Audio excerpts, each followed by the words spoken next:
Je te souhaite bon courage pour la suite. Et puis toi justement, tu es passionné par la coiffure, et ben je te propose de découvrir quelqu'un qui est passionné par l'écriture.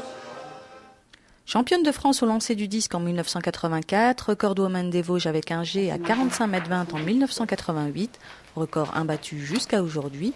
Connue sous le nom de Claudine Limonier, son nom de jeune fille, elle devient Madame Prudhomme le 2 septembre 1988. En 1991, elle est enceinte, sa fille est née en 1992, un enfant qu'elle a eu par fécondation in vitro. Sa seconde grossesse, en 1993, lui a fait renoncer à sa carrière de sportive. Elle devient donc entraîneur sportif jusqu'en 1999. Actuellement, à la recherche d'un emploi, ses passions sont l'écriture et le karaoké. Elle écrit depuis plus de 20 ans, mais c'est depuis 2002 qu'elle le fait plus régulièrement, et ce, tous les jours. Elle écrit de la poésie, des chansons, des récits, et de la biographie romancée pour sa famille et ses amis, sans rien attendre en retour. À toi, mon doux, mon bel amour, qui a dit oui pour toujours. Riche ou pauvre, qu'importe, à vous trois, vous êtes ma richesse. Ce trésor en moi, je l'emporte, c'est un serment, ma promesse. Et ce qui coule à présent dans mes veines n'est pas du sang. Non, c'est bien plus, c'est de l'or. Ô mes amours, mes trésors, et puisque tous trois vous êtes là, je n'aurai plus de rancœur. Et tant que battra mon cœur, je verrai dans vos yeux, là, briller des étoiles. Des étoiles. Invitation au voyage, sans escale. L'écriture comme thérapie, surtout quand on a du mal à trouver du travail avec le profil qu'elle a. Ancienne grande sportive, c'est de là qu'elle tient son caractère de battante. Elle y croit et se donne les moyens de réussir. Le sport m'a appris à ne pas baisser les bras et je suis pas du style à baisser les bras comme ça, donc je continuerai. Je sais que les portes, plusieurs portes se fermeront, mais jusqu'au jour où peut-être j'arriverai à percer. Une femme pleine de cœur, d'humanité, qui comprend ses proches et qui aimerait être la plume qui retranscrit leurs mots avec ses mots. Écrivain public, elle aimerait assez l'être, c'est une profession qui lui irait bien. Elle aimerait être éditée, mais le cercle de l'édition est très fermé. Pour avoir écrit à quelques personnes du milieu, elle attend toujours des réponses. Par rapport à l'édition, j'ai écrit à Monsieur Fossé sur la ville d'Épinal. Mon mari m'a sorti toutes les adresses de tous les éditeurs de toute la France, mais bon, j'ai préféré déjà commencer petitement et commencer par ma ville natale. Donc j'ai contacté Monsieur Fossé qui ne m'a toujours pas contacté, enfin qui m'a toujours pas répondu, mais je pense que ça ne devrait tarder.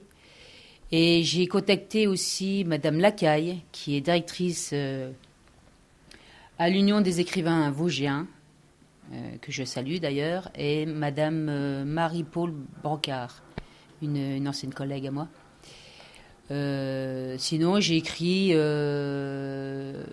d'autres écrivains et j'ai aussi contacté, je suis allée les voir d'ailleurs, des écrivains et des poètes qui dédicaçaient leurs livres à la bibliothèque d'Épinal. Là où j'ai un peu discuté avec eux, voilà. Pour le moment, il y a rien de concret. Ce n'est que le début, mais j'espère que ça portera ses fruits. Elle chante aussi, sa fille l'a contaminée il y a de cela quelques années. D'ailleurs, dans la famille, tout le monde chante. Ça permet d'évacuer, car chercher du travail, ça prend du temps, et beaucoup de temps. Ma fille m'a donné le virus. Elle a fait plusieurs fois l'exploit des Vosges, je l'ai suivi et en fin de compte, je chantais souvent sous ma douche à l'époque. Et puis j'avais aussi cette envie de chanter, donc j'ai chanté et ça fait une petite dizaine d'années que je chante avec ma fille. J'ai emmené mon fils aussi, il n'y a plus que le mari. Quoique le mari chante pas mal non plus. Heureusement que j'ai justement l'écriture et la chanson pour un peu m'évader, parce que quand on est au chômage, c'est vrai que c'est pas rose tous les jours. Même si je garde la bonne humeur et le sourire aux lèvres, c'est pas facile, croyez-moi. J'aurais voulu être poète pour pouvoir inventer ma vie. Pour pouvoir inventer ma vie. Je recherche un emploi en tant que formatrice ou animatrice pour personnes âgées ou éducatrice de sport ou écrivain public, parce qu'en fait, comme je n'ai pas de travail actuellement, j'écris beaucoup. Des poésies notamment, des romans, des biographies. C'était Valentine, Emmanuel, mon frère Adrien pour le portrait de ma mère, cette artiste, pour le JT. Et ben voilà quelqu'un qui sait ce qu'elle veut et qui vit sa passion à fond. C'est vrai, il faut vivre avec ses rêves et se donner les moyens de les réaliser.